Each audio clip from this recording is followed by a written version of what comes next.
Desde que os humanos apareceram no planeta, nós viajamos. Sim, pois se não fosse assim, não existiriam continentes chamados América, Antártica. Os Homo sapiens, seres dos quais temos registro da existência de mais de 300 mil anos atrás, graças a um crânio encontrado no Marrocos, tinham praticamente as mesmas questões que nós hoje em dia. Procuravam a abundância de muitas coisas de alguma forma. Necessitavam de água, comida e locais calmos e menos perigosos. E assim se apoiaram que nem sabiam se tornaria uma grande ferramenta. Seus pezinhos. Viajavam incansavelmente, desbravando territórios inexplorados. Seu alimento eram os animais que encontravam na região. Toda vez que a fome apertava, corriam na esperança de encontrar uma boa caça, executando estratégias e trabalhos em equipe com sua tribo.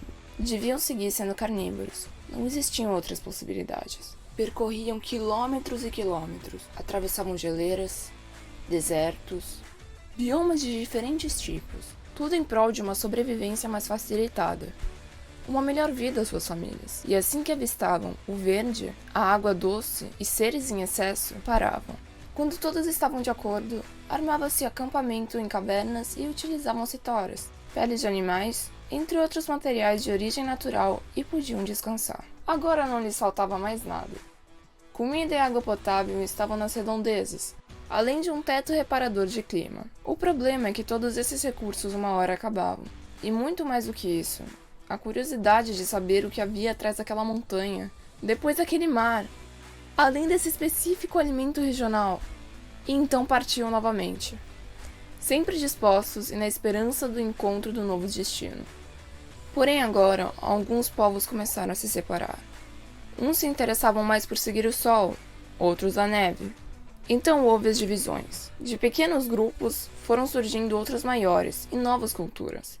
Para ajudar no espalhar dos grupos, o mundo passava por um resfriamento global, e mesmo que dificultando a vivência dos habitantes do planeta pelo frio, obrigando a todos uma estadia maior no coberto, haviam as pontes de gelo construídas pela natureza na superfície dos mares. Conectavam o que hoje chamamos de continentes. Deste momento em diante, acontece uma nova evolução nos seres humanos: as etnias. Conforme as gerações dos grupos nasciam, algumas os abandonavam, criando outros povos que optavam por traçar novos rumos. Com os biomas diferentes, necessitavam um corpo diferente. Em lugares escuros, seus olhos não demandavam muita pigmentação, então eram claros e os pelos seguiam os tons menos fortes, além de serem muitos. Já aqueles que viviam em meio à luz total e calor do sol, a natureza lhes presenteou com pele, olhos e cabelos mais escuros, pois eram melhor protegidos contra queimaduras. Ademais, retiam líquidos melhor, evitando o risco de desidratação. Porém, os habitantes de locais extremamente frios desenvolveram cabelos lisos e olhos puxados para acumularem menos umidade possível. A partir desse momento, muito mais que características físicas, as diferenças culturais foram se multiplicando. Uns adquiriram habilidades em utilizar frutos e pedras locais, outros a caçar e pescar de formas próprias. Éramos em muitos, cada um com uma comunicação, tradição em determinadas tarefas, e agora até mesmo vestimentas. Mesmo com as facilidades que a evolução da espécie nos deu, ainda era complicado a cada momento termos de marchar a outros horizontes somente para suprir as necessidades humanas, o que tornava a viagem não tão agradável. O que poderíamos fazer para gastar menos energia? Ou como estocar uma comida, se ela era perecível tão rapidamente? Nasce o estudo. Comiam os frutos, e das sementes que caíam no chão, germinavam as plantas deles. Se a água caísse sobre o broto, era rápido para que as folhas aparecessem. Onde haviam rios, riachos, lagos, a vegetação crescia muito mais. Já os animais, os quais requeriam energia e esforços nossos normalmente cotidianos para a caça, fugiam sempre e a vitória não era garantida toda vez. Porém, o que pudemos aprender é que as espécies repetidamente viviam mais ou menos os mesmos biomas e redondezas. Essas lógicas eram incríveis e faziam sentido de uma forma inexplicável. A partir daí, colocamos em prática nossas teorias. A terra bem cuidada, com um pequeno caroço ou muda de árvore sendo banhado um pouco, dava um resultado chamado de plantação, com inúmeras frutas e verduras comestíveis. Para a carne, foi inventada a criação, como por exemplo de gado, porco, aves e peixes. Ficavam dentro de um cercado se alimentando de uma pequena quantidade de plantação colhida, e quando cresciam, os seres humanos com fome também os matavam, servindo de complemento para cereais, entre outros legumes e raízes do cultivo. Sim, agora era simples dizer viver ao invés de sobreviver. Não precisávamos mais correr tantos riscos. Acordava-se de manhã, buscava-se a fruta fresca, ovos, cozinhava-se na fogueira, para um café mais facilitado e agilizado. Durante o dia todo, era possível fazer mais de uma refeição, tornando a dieta mais equilibrada e variada. Então não se retinha necessário sair para viajar. Deixar nossas vidas à mercê da fome, predadores, clima. Podíamos simplesmente morar fixamente em um local e nunca nos deslocar. Esse estilo de vida, mais tranquilo e inteligente, foi nomeado sedentarismo. E o tempo foi passando. Gerações e povos foram surgindo cada vez mais. Éramos quase felizes.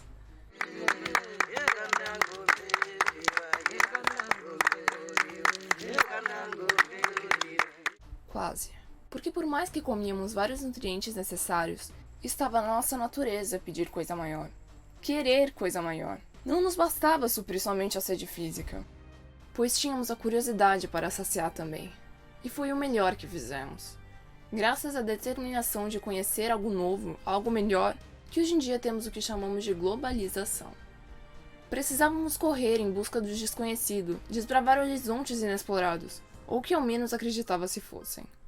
O problema é que essa vontade também pode se confundir com a ganância. Chegávamos em um novo território, jamais pisado por nós, porém já povoado por outros grupos.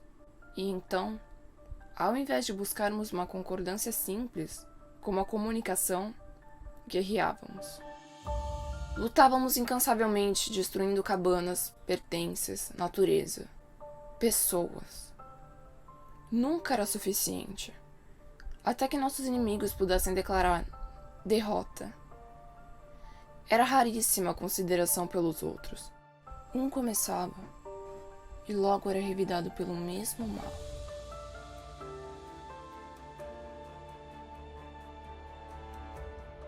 Ao máximo, existiam os acordos e uniões entre líderes, tendo de trocar oferendas, inclusive humanos, para que ao menos uma falsa paz física reinasse. Mesmo assim, havia um lado bom na colonização de terras, como por exemplo a troca de culturas. Muitos grupos, como por exemplo os vikings, povo nórdico conquistador, e os romanos, dominador da maior parte da Europa, viajavam em busca do possesso de territórios, combatendo e na maioria das vezes gloriando. Entretanto, nem sempre todos do reino, império ou tribo eram guerreiros. Então muitas vezes os camponeses, ferreiros, donos de casa, entre outros, permaneciam para o resto da vida no mesmo lugar, pois com as tarefas divididas, já não existia mais a necessidade de se deslocar unidamente para ampliar sua casa, ao menos que houvesse algum desastre natural ou outros batalhões mais poderosos a caminho. Os anos foram passando. Recursos começaram a ser desfrutados, objetos foram inventados, tecnologias aumentadas. E os povos nômades militares, na China Central, por exemplo, apesar de serem considerados extremamente eficazes com estratégias de surpreender seus inimigos, com a chegada das armas de fogo, reduziram cada vez mais. Pois as tribos sedentárias agora podiam controlar melhor a região protegendo-se, além de possuírem muito mais tempo e materiais para produzir recursos e objetos da intenção de troca, obtendo riquezas.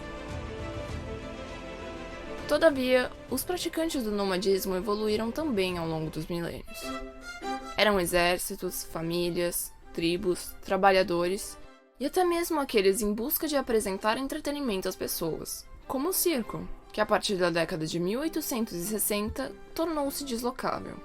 As tendas eram mais resistentes, feitas com tecidos mais trabalhados e facilmente dobráveis para mudança. Então, de uma certa forma, o nomadismo passou a ser reconhecido como diversão e descontração. Ao mesmo tempo, quase que mal visto por muitos, como se as pessoas que o praticassem não fossem trabalhadoras. Isso devido ao fato de que a maioria dos humanos havia optado por se acomodar por séculos, construindo cidades cada vez maiores, empregos novos surgindo, 90% das vezes fixos fisicamente. Um método de ensino em estabelecimentos chamado escola sendo criado.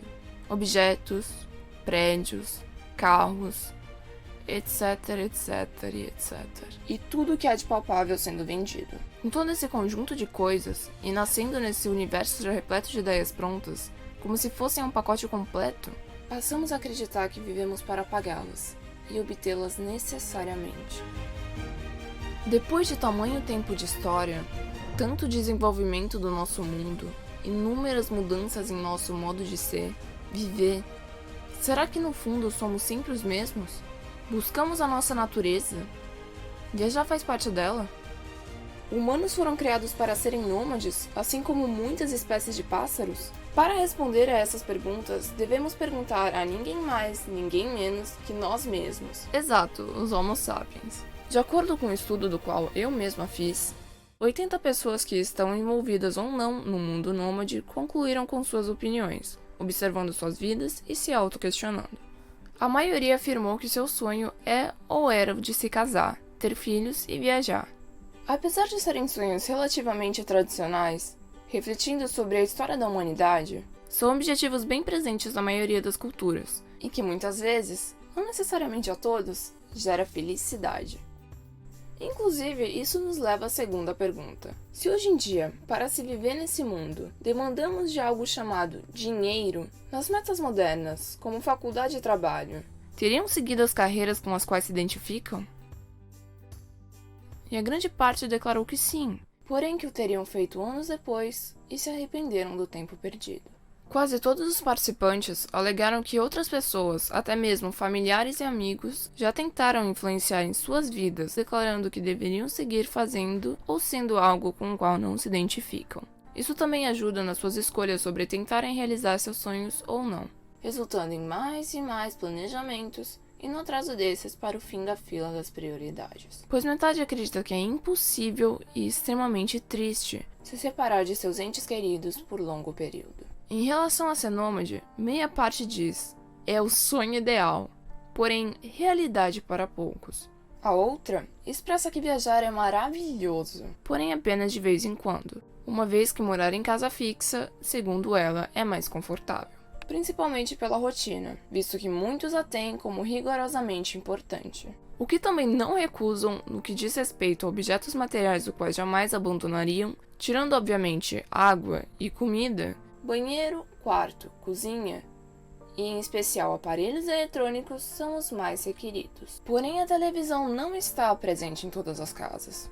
Em algumas, apenas fisicamente, utilizada apenas como projetor para documentários e filmes retirados de mídias de streaming, como por exemplo. A escola, entretanto, é vista apenas por 1/3 como a melhor opção de ensino, e pensam que uma educação mais livre e direcionada para cada aluno seria mais adequada.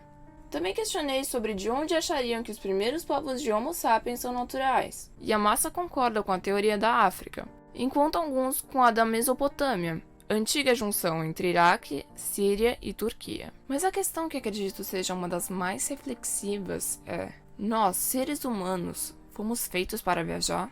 E apenas 8 pessoas assinalaram o pensamento de que vivemos melhor sem o fazer ou não é para todos. Mas será mesmo verdade? Para tomarmos uma decisão, por que não avaliarmos os prós e contras de alguns dos quais responderam à pesquisa?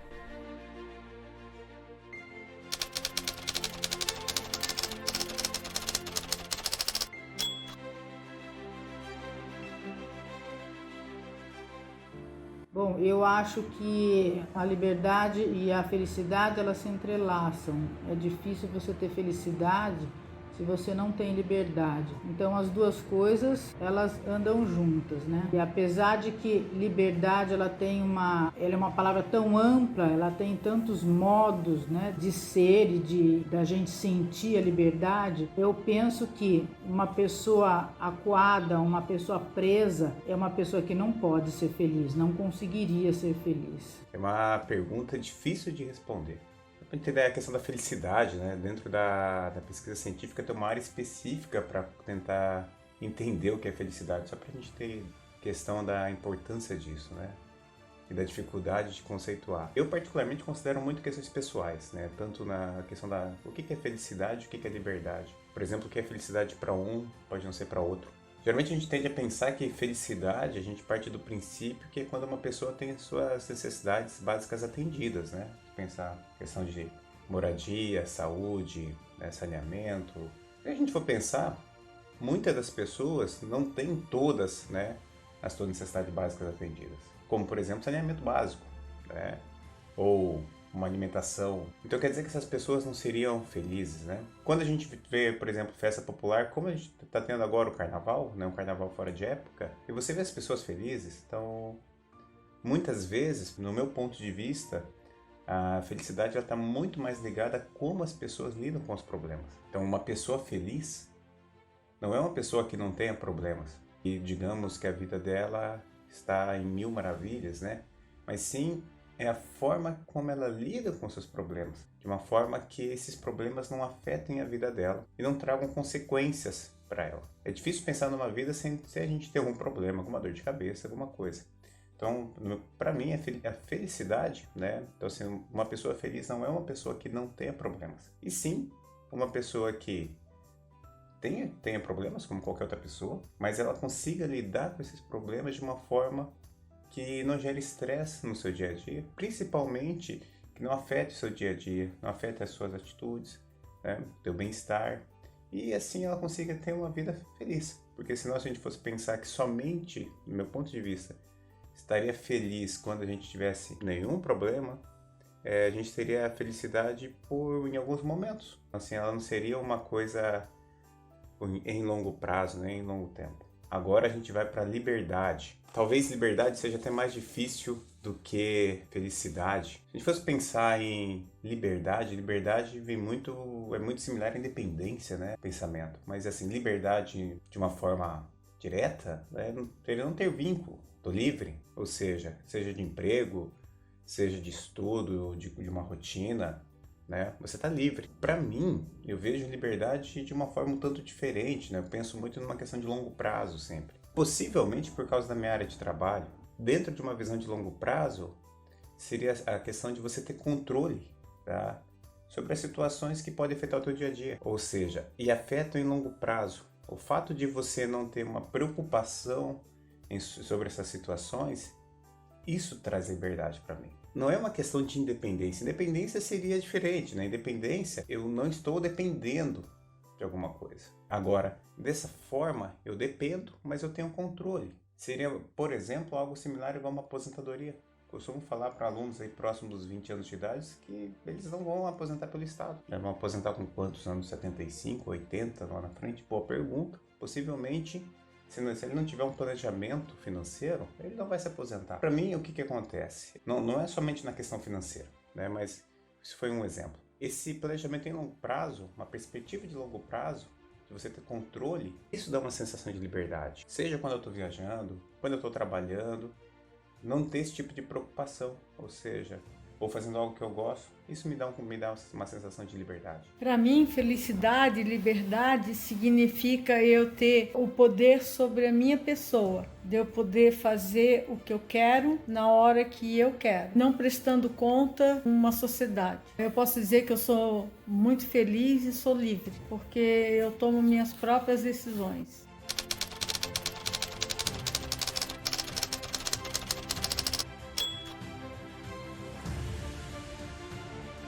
Essa, sem dúvida, é a pergunta mais difícil.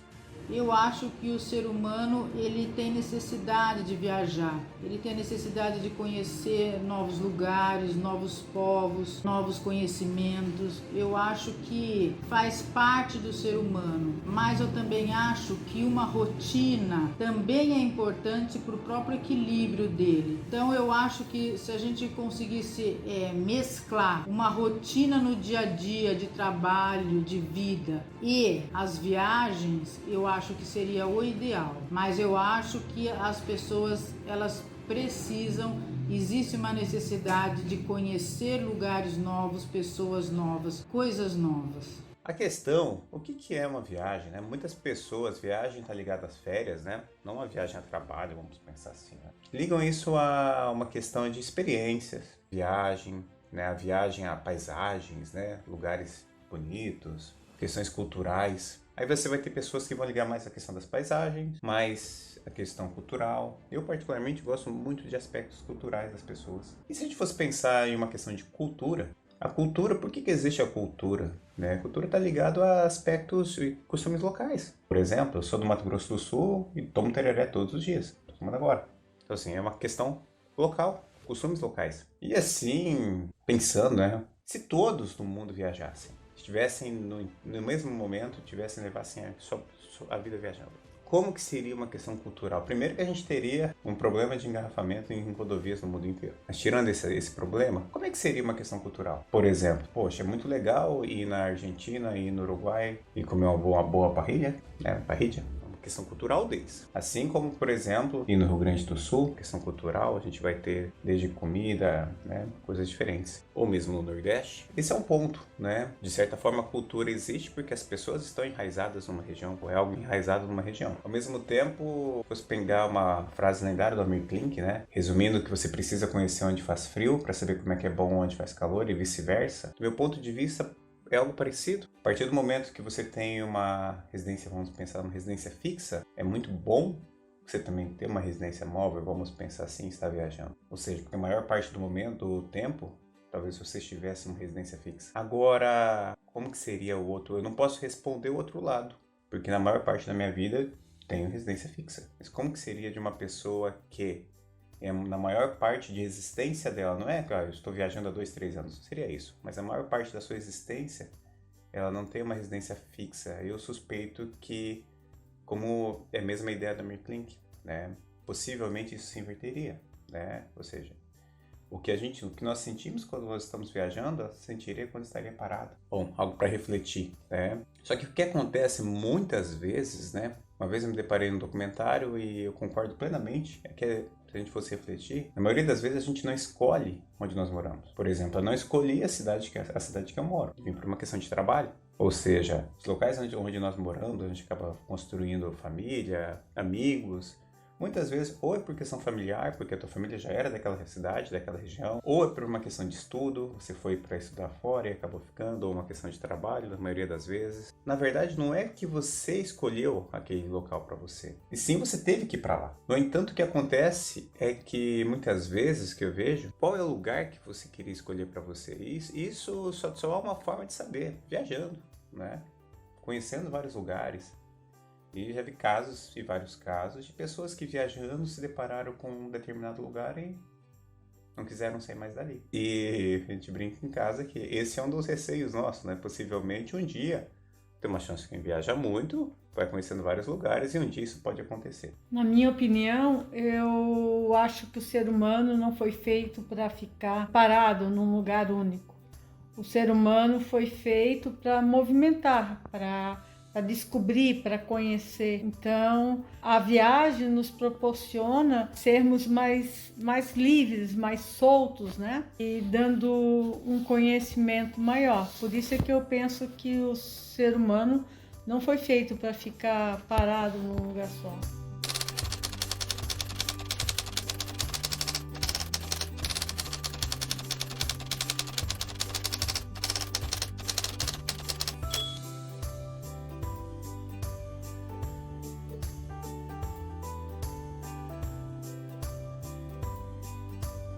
Sou professor universitário. De maneira geral, eu particularmente não concordo. Não, talvez eu pudesse melhorar minha resposta. Eu não concordo com o método atual de ensino, porque eu acho que as pessoas de hoje, elas não conseguem mais acompanhar o modelo de educação que eu tive no meu tempo de escola. Eu acho que deveria ser uma coisa mais dinâmica, mais interagindo mais, porque se você dá um celular para uma criança de 1 ano, já sabe arrastar a tela, já sabe buscar o que está pensando e tudo mais. Eu acho um modelo de ensino muito arcaico, sabe? A maneira que dão matemática, a maneira que dão português. Então, acho que não atrai muito as crianças, né? E as crianças ficam mais agitadas dentro de casa e compreendendo menos o que deve ser compreendido. Eu discordo. Eu acho que as escolas ainda mantêm aquele método tradicional do aluno fechado dentro da sala de aula. E a gente sabe que o aluno estudando em loco, saindo da sala de aula, aprendendo nos próprios lugares, aprendendo na prática, tudo, qualquer que seja a disciplina, isso é o aprendizado ideal. Aí sim ele fixa, aí sim ele aprende. Então, eu acho que a escola ela precisa sair da sala de aula, mas isso realmente não é uma coisa fácil, né? As salas de aula são muitos alunos e não existe um preparo para os professores, para os profissionais que lecionam esse trabalhar fora de sala de aula, esse trabalho prático. Então, precisa existir investimento tanto no profissional quanto na parte material de modo geral, para que essa educação venha a ser melhorada. A educação no nosso país ainda é uma coisa muito triste, é muito retrógrada e ainda tem muitíssimo que melhorar. Eu não concordo parcialmente com a forma como é. O que eu acho um problema da forma como é na grande maioria das escolas no Brasil é um consenso disciplinar, ou seja, cada disciplina que um aluno aprende está numa caixinha, matemática, português, história, geografia, biologia, física. E o aluno ele é obrigado a aprender aquilo de uma forma isolada, né? Ele aprende cada disciplina em sua caixinha, sem interação. Qual que é o problema disso? Na prática, né, na vida real, as coisas não funcionam assim. As disciplinas a gente encontra lá na vida real, elas possuem uma interação. E eu vejo isso, por exemplo, nas disciplinas que eu leciono na área financeira. Os alunos acabam tendo muito mais dificuldade com a interpretação dos problemas do que com cálculo. Porque quando eles estudaram, na maioria das vezes, matemática é cálculo. Interpretação está muito mais dentro de português. Então eles acabam não considerando isso de uma forma integrada. E isso é um problema. Os alunos, quando eles olham isolados para a interpretação de um problema e para o cálculo, eles resolvem com facilidade. Mas quando isso está junto, está integrado, tem uma dificuldade muito grande. Isso eu vejo como um grande problema, uma dificuldade. Como que isso poderia ser melhorado? Na verdade, considerando em graduação e faculdade, isso já existe algumas universidades no Brasil que atuam assim. Então, seriam métodos baseados em problemas. Existem várias formas de metodologias ativas, mas essa é uma das principais. Ao invés de ter disciplinas, o aluno tem módulos. Então, por exemplo, ao invés de ele estar aprendendo isolado matemática, geografia, história, física, química, o módulo seria um problema, né? Então, ele tem em um módulo ele tem um problema para resolver. E dentro desse problema, ele vai utilizando as disciplinas que ele tem com o objetivo de tentar responder esse problema. Porque assim, há uma interação muito forte das disciplinas daí. Exatamente com esse objetivo. Então, ele aprende de uma forma integrada, utilizando as disciplinas como é na vida real. Isso seria a solução? Não sei. Então, na verdade, eu não sei no ensino básico, no ensino fundamental, se já há alguma alternativa assim. Mas, do meu ponto de vista, havendo uma maior integração das disciplinas, seria um avanço muito grande no ensino. E, ao mesmo tempo, você permite o aluno, você dá uma maior flexibilidade ao aluno dentro do ensino, quando acontece isso. Então, acaba tendo um desenvolvimento maior do aluno, uma perspectiva ali, quando ele está numa perspectiva interdisciplinar, do que olhando simplesmente para uma caixinha. Independentemente da opinião de cada um, com o questionário pudemos notar como nós necessitamos do convívio com outras pessoas, pois, de contrário, nos sentiríamos vazios, e desde sempre somos assim. Seres humanos são sociáveis, mas o chocante é que hoje em dia nosso estar junto já não é mais o mesmo. Dizemos ser extremamente conectados entre nós, até o ponto de deixarmos de fazer coisas as quais nos interessam. Porém, passamos horas e mais horas no trabalho, na escola, muitas vezes cancelando encontros amigáveis e depois nos desculpamos pela falta de tempo. Será que as tribos nômades naquela época antiga, mesmo com todo o estresse para a sobrevivência, tinham esse problema? Nós percorríamos o mundo com poucas paradas e raramente morríamos de fome, além de estarmos sempre juntos e trabalhando para um bem comum. Mesmo assim, na pré-história era perigoso e com certeza não tão agradável estar o tempo inteiro em busca de um abrigo seguro temporário. Contudo, nos dias atuais obtemos todos os recursos necessários para usufruirmos de uma boa vida em deslocamento. Como, por exemplo, a comida, que pode ser simplesmente comprada em qualquer lugar onde pararmos, ou os transportes que nos levam tranquilamente de forma confortável, além de espaçosos o suficiente para caberem os acompanhantes que quisermos. Então por que não viajamos todos? Acontece que, apesar de ser algo gratificante para muitos, para outros talvez seja extremamente o contrário. Em principal pelo fato de que faz milhares de anos que a grande maioria encontrou seu lar no fixar um abrigo e ali ficou. Então, nós seres humanos temos grande dificuldade de aceitar o novo, o que ainda não nos acostumamos, tendo como reação a tentativa de negar ou anular o raro. Apesar disso, na minha opinião, está no DNA de nós Homo sapiens a vontade de viajar, pois nossa espécie nasceu com isso enraizado. Todavia, é compreensível que não goste de exercer a atividade, já que, como todos os outros seres, estamos em evolução. Então será que faz parte dela ficar parado e se acomodar em uma residência?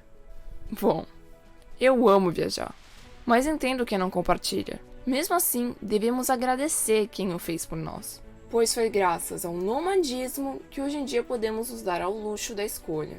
Mas uma coisa é certa: por mais que percorrer quilômetros possa estar ausente no seu caminho, deve permitir que sua mente zarpe pelo desconhecido, para que essa vida valha a pena.